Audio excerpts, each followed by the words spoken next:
경제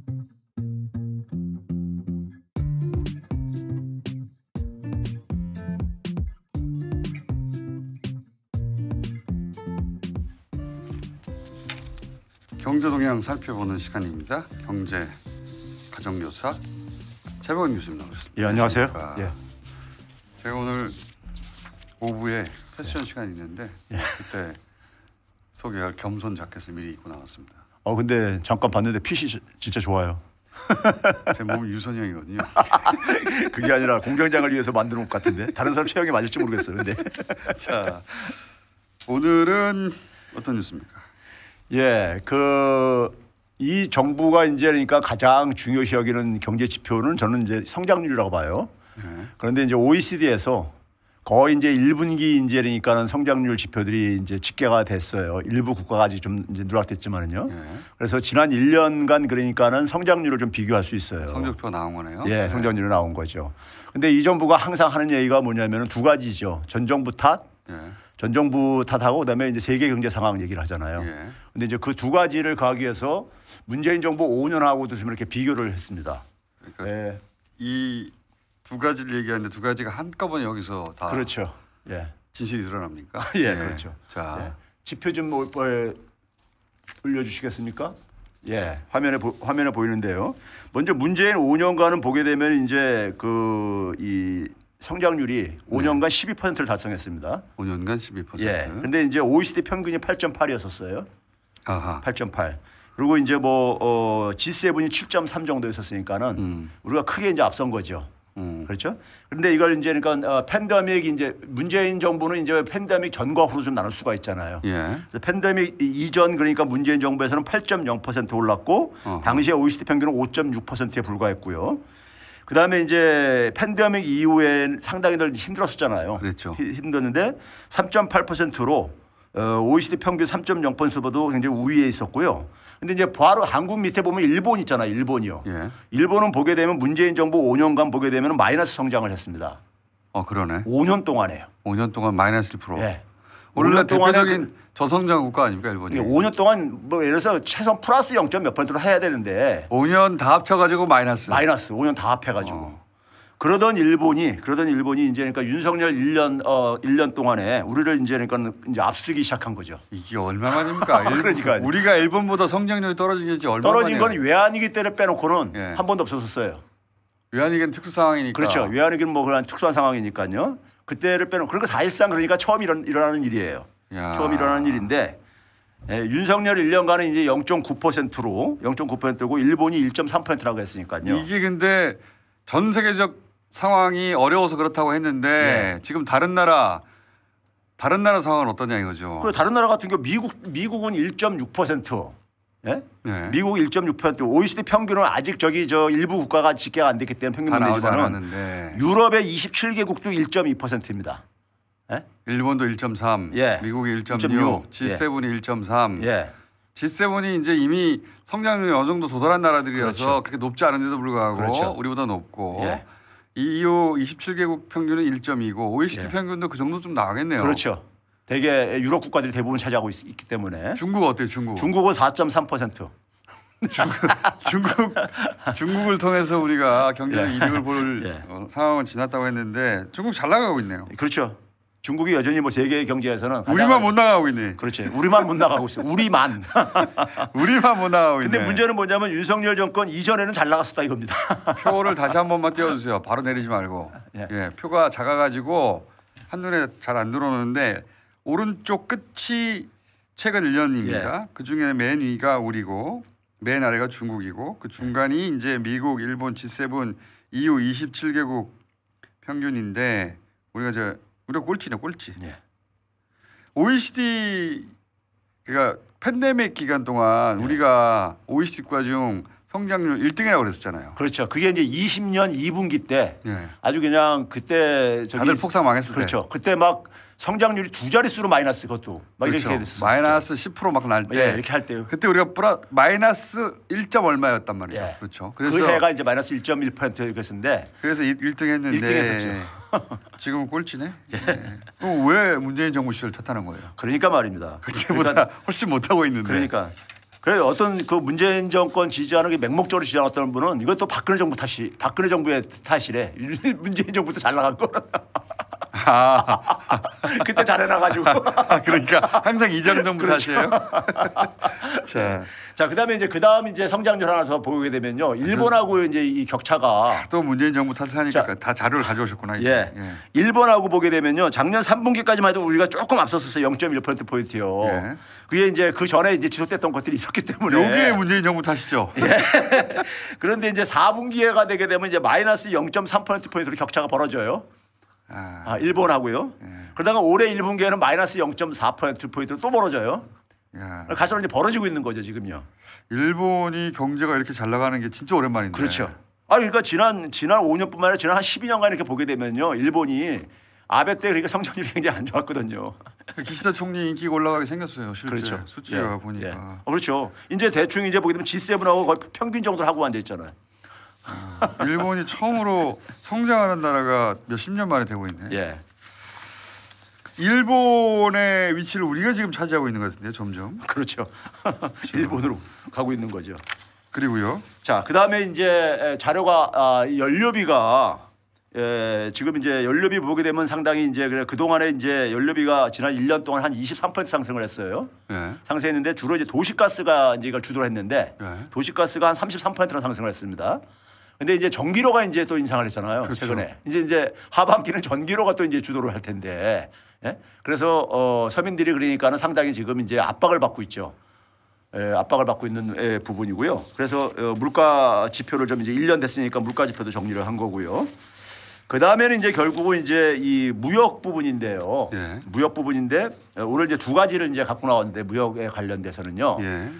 우리가 아세안 시장 있잖아요. 예. 아세안 시장이 그 중국 다음으로 큰 시장입니다. 남방 정책을 그래서 폈는데. 예, 이게 그러니까 미국보다 큰 시장이에요. 아세안 시장이요. 그걸 일반 문재인 정부 국민들 모를 시절에서 수가 있는데. 신남방 정책이라고 폈잖아요. 그래서. 예. 그래서 자료를 보시게 되게 되면은 예. 문재인 정부 5년간 수출액이 아세안 수출액이 344억 달러 증가했습니다. 신남방 정책 덕분에. 예. 근데 그 이전 보수 정부였었잖아요. 5년간 보수 정부가 27억 달러뿐이 안 증가한 거에 비하면 10배 이상 증가했잖아요. 그러니까 보수 정부 시절에도 늘긴 늘었는데 플러스 27이었고 문재인 정부 시절에 신남방 정책을 펼쳤고 그때 플러스 344억 달러가 늘었어요. 그런데 그러니까 이게 거의 10배가 넘잖아요. 그리고 1,000억 달러가 넘는 지역이 돼버린 거예요. 1,000억 달러가 넘는 게 중국 정도뿐이 없거든요. 아시안 다 합치면 중국 다음으로 큰 수출상이 됐어요. 그렇죠. 그런데 이제 지난 1년 동안에 그러니까 문재인 정부 마지막 1년하고 이제 그러니까 이게 이제 비교가 되지죠. 비교가 되는데 50억 달러가 줄어들어 버렸습니다. 증가요, 동화에서. 그러니까 박근혜 정부 시절에도 늘긴 늘었어요. 이명박 정부 시절에도 늘긴 늘었는데 그 규모는 한 27억 달러 플러스였는데 문재인 정부 시절에 이게 300억 달러 규모로 늘었다가 이게 이제 윤석열 정부 들어서 50억 달러가 줄었어요. 야, 수출을 그렇게 대단하죠. 모든 영역에서 줄어들고 있네요. 마이너스 수준인데 진짜. 그렇죠. 우리는 중국만 줄어드는 줄 알고 있는데. 참가죠. 마이너스 50억 달러. 원래 이제 중국 말고 다른 지역을 봐야 된다고 했는데 다른 지역도 줄어들고 있네요. 아시안은 왜 또 감소했을까? 이게 아세안이 중국 중화경제권의 이게 일부다 보니까는 그렇지 영향을 받겠죠. 그렇죠. 이게 그런 면도 있을 것 같아요. 중국하고 우리 중심이 미국으로 기울다 보니까.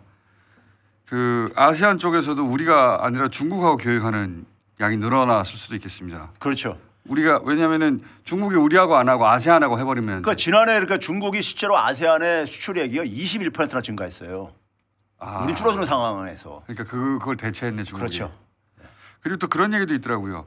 일본이 우리가 중국을 때리면 때릴수록 웃고 있는 건 일본이다. 그렇죠. 그러니까 중국이 아세안에서 수입해서 대체할 수 있는 거 있지만 아세안에서 대체할 수 없는 물건들은 그렇죠. 여러분 일본에서 대체할 것이다. 세계 교역이라는 게 마이너스성 게임 제로성 게임이기 때문에 그렇죠. 어디선가는 그러니까 이게 플러스가 되고 어디선가 마이너스가 될 수밖에 없는 거거든요. 우리가 이게 좀 저렴한 것들은 아세안에서 중국이 대신 가져가고 우리 대신에 그리고 이 좀 고가의 물건이거나 하는 것은 일본에서 가져갈 수 있겠죠. 어쨌든 일본이 그래서 웃는다는 거 아닙니까? 그렇죠. 지금 그러니까 이제 아세안 시장을 이제 중국이 이제 그러니까 우리를 대체하고 앉아 있는 것이고 우리가 이렇게 가는 동안에 우리 예. 그리고 우리 일본이 이제 그러니까 또 이제 중국 시장을 이제 우리를 대체를 하고 이제 하는 상황이 벌어질 수 있는 거죠. 우리만 북이에요. 진짜 동네 그렇죠. 북이에요. 예. 자, 그다음에 뭡니까? 이제 오늘 이제 메인 사실 타픽인데요. 2차 전지가 2차 전지. 2차 전지가 전기차 때문에 지금 굉장히 우리가 주목을 받고 있는 저거잖아요. 예. 품목이잖아요. 2차 전지가 그러니까 지금 그 금액 규모로는 절대 규모로는 자동차라든가 이런 것보다는 규모는 작지만은 미래 성장 동력으로 지금 우리가 이제 주목을 그렇죠. 하고 있잖아요. 근데 이제 이게 이제 올해 1월 달부터 2차 전지에 그러니까 무역 수지가 적자로 돌아섰어요. 1, 2, 3, 4월 4개 4개월 연속이요. 아, 2차 전지가 적자가 되고 있어요. 예, 적자가 되고 있어요. 이거 우리 주력 효자 상품 아니었어요? 그렇죠. 이게 또 올해 1월부터 또 적자예요? 1월 달부터요. 적자로 돌아섰어. 어머나. 이거 일반 국민들이 잘 모르는 건데 그렇죠? 이야. 그런데 요거 이제 그 기사 이제 이 기사를 한번 좀 저기 화면을 좀 띄워주시면 이 중앙일보에서요. 중앙일보에서 이 기사를 어떻게 이제 썼냐면은 예. 무역수지 적자가 된 이제 팩트는 이제 그러니까 이게 제목으로 뽑았잖아요. 예. 2차 전지 무역수지 적자는 왜 났느냐? K 배터리 호황인데 예. 이게 어떤 일이냐 하는데 문제는 여기다가 이제 뭘 갖다 붙였냐면은 지금 미국 인플레이션 감축법이라고 IRA 있잖아요. 우리가 예. 그동안 쭉 얘기했던 거예요. 예. IRA 때문에 이게 생긴 거다 하면서 IRA로 그러니까 지금 뭐냐면 한국이 해외로 이제 생산망을 다 옮기고 예. 옮기는데 근데 이제 문제는 뭐냐면 중국으로 그러니까는 생산 공장을 옮겨가지고 중국에서 역수입이 많이 일어나가지고 그래가지고 적자가 났다 이렇게 가는데 IRA는 기본적으로 중국을 배제하는 거잖아요. IRA하고 중국과 무슨 상관이 있어요? 그러니까 말이에요. 그걸 갖다가 엉뚱하게 갖다 붙이고 앉아있더라고요. 이거 앞뒤가 안 맞는 기사네. 그렇죠. 예. 앞뒤가 안 맞는 기사죠. 그러니까 중국을 그러니까 해외로 그러니까 많이 생산 기지를 옮겨 투자를 해가지고 그래서 그게 이제 역수입되는 바람에 무역수지가 적자가 됐다고 이렇게 가는데 문제는 IRA하고 중국을 피하라는 게 IRA잖아요. 그렇죠. 근데 중국으로 오히려 간 것을 IRA 탓으로 이제 그러니까는 기사는 쓰고 있어요. 앞뒤가 안 맞는 기사네. 예. 그래서 이제 제가 이제 그 내용을 좀 이제 오늘 왜 그런가를 소개를 좀 해드릴게요. 진짜 왜 그런지 예. 지금부터 살펴봅시다. 예. 자, 화면 이제 자료들을 이제 쭉 이제 좀 여러 개가 자료가 준비가 됐는데 먼저 2차 전지 수출액을 보게 되면은요. 예. 수출액을 보게 되면 지난 그러니까 10년 한 2012년부터 지난해까지 보게 되면은 수출액이 255억 달러나 예. 이 달성된다고 무역 수지가 415억 달러나 하는 효자예요. 10년 동안. 예. 했는데 작년에도 그러니까 한 6억 달러 무역 수지 흑자였었어요. 작년까지도. 예. 근데 올해 4개월 동안에 연속해서 그래서 마이너스 5억 달러가 돼 버렸습니다. 적자가 됐어요. 작년은 한 해 거를 거의 까먹고 있네요. 그렇죠. 그렇죠. 자, 그렇게 됐을 때 근데 문제는 뭐냐면 이거 예상됐던 겁니다. 사실은요. 왜 그렇습니까? 예상됐던 것이 뭐냐면은 그다음 이제 자료 좀 한번 보여줘 보세요. 그다음 자료 보시게 되면은 여기 보시게 되면 이제 그러니까 우리가 이 23년부터 적자가 된 게 이제 월별로 쭉 소개돼 있는 거고요. 올해 1월부터 4월까지. 예, 1월부터 4월까지요. 그다음 자료 좀 보여줘 보세요. 보여주시게 되면은 이 자료를 보시게 되면은 올해 1월 때부터 4월 달까지 4개월 동안에요. 예. 수출액 증가율이 19%였었어요. 수출에는 19% 증가했는데 예. 근데 수입액이 105% 증가한 거예요. 수입액이 크게 늘었네요. 예. 그런데 문제는 뭐냐면 2021년도를 봐보세요. 맨 밑에요. 예. 보게 되면은 2021년도도 수출액은 18%로 비슷하게 증가했죠. 예. 그리고 수입액도 106%로 비슷하게 증가했잖아요. 그러네요. 올해 4월 4개월하고 비슷했었어요. 예. 그러니까 이게 뭐냐면 하나의 추세였었다 이거예요. 근데 문제는 뭐냐면 2021년도만 하더라도 근데 흑자를 구했었어요. 예. 그럼 이게 왜 그러냐면요.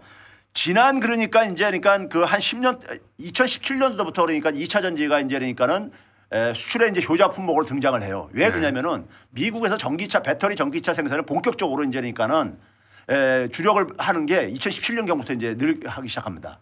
그러니까 시장이 열리니까는 2차 배터리 수출도 많이 늘게 되는데 근데 2017년부터 22년간 연평균 수출 증가율을 보게 되면 21%였었습니다. 예. 근데 수입 증가율은 56%였었어요. 그러니까 수출이 느는 것보다 수입이 더 급속도로 늘고 있었다. 늘고 있었죠. 예. 늘고 있다 보니까는 언젠가는 이게 역전될 수밖에 없는 거였었죠.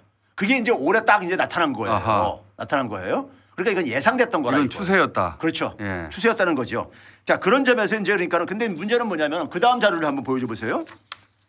그 다음 자료를 보시게 되면은 전체 수입 증가율이 2차 전지와 관련된 전체 수입 증가율이 왼쪽에 있는 수치들입니다.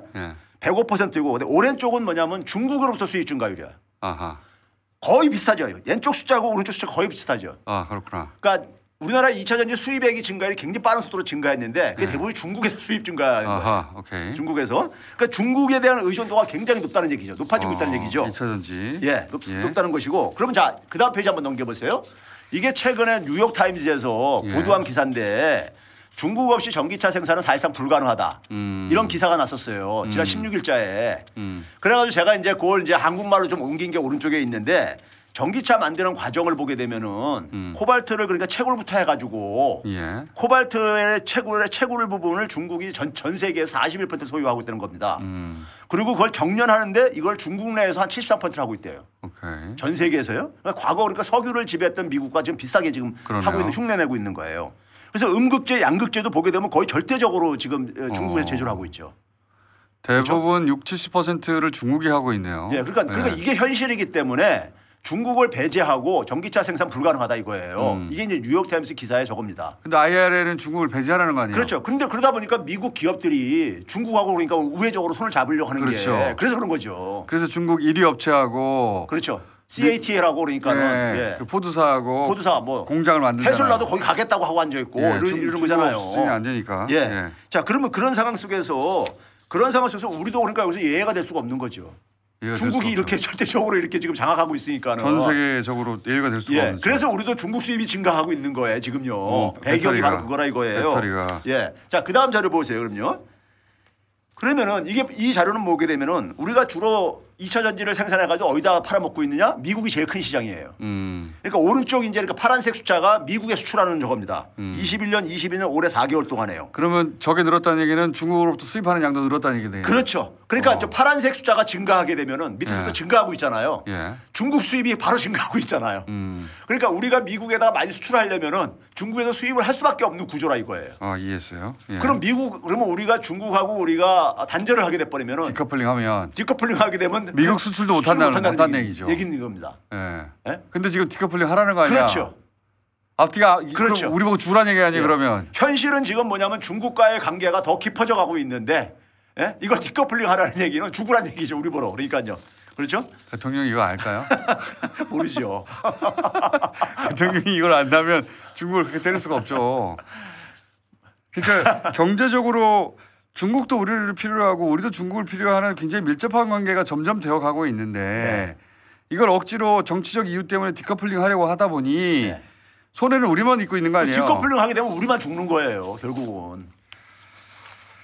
미국은 미국에서 생산하라고 하고 앉아있으니까는. 그렇죠. 미국은 아예 미국에 와서 생산하라. 그리고 중국 거 쓰지 말라는 거잖아요. 중국 안 쓰면 우리 어떻게 하라는 거야 지금. 그러니까 우리가 지금 이 수입 증가율이 올해 1월 달에 지금 106%라고 말해요. 올해 4개월 동안에요. 작년보다. 이해했습니다. 자, 우리 경제 구조상 그리고 지금 글로벌 트렌드상 우리는 중국을 필요로 하는 산업 구조다. 그렇죠. 이걸 억지로 디커플링 하려고 하다 보니 정치적인 이유로 그 피해를 고스란히 우리가 입고 있다. 그러니까 우리 신체를 분리시키는 거라고 다시 어떻게 보면요. 무역 수지가 그래서 계속 꼬꾸라지고 있는 거 아니에요? 그 이유가 바로 거기에 있는 겁니다. 그렇게 가서는 안 되는 길로 가고 있는 거죠 지금. 탈중국 선언 왜 했어 대체? 자기 발등을 찍는 거예요 지금요. 우리 발등을. 중국도 우리를 필요로 했지만 우리도 중국을 필요했는데 쓸데없이 지금. 그러니까 중국은 이걸 정확히 알고 있죠. 그럼 이렇게 된 구조 속에서 중국이 보복을 할 수도 있잖아요. 아니 근데 정작 이래놓고 미국은 지금 중국하고 잘 지내겠다고 얘기하고 있잖아. 우리 디커플링 안 한다고. 못해요. 미국도. 우리 어떻게 하라고요? 우리는. 아, 답답하다. 자, 여기까지 하겠습니다. 최병훈 교수였습니다. 네, 감사합니다.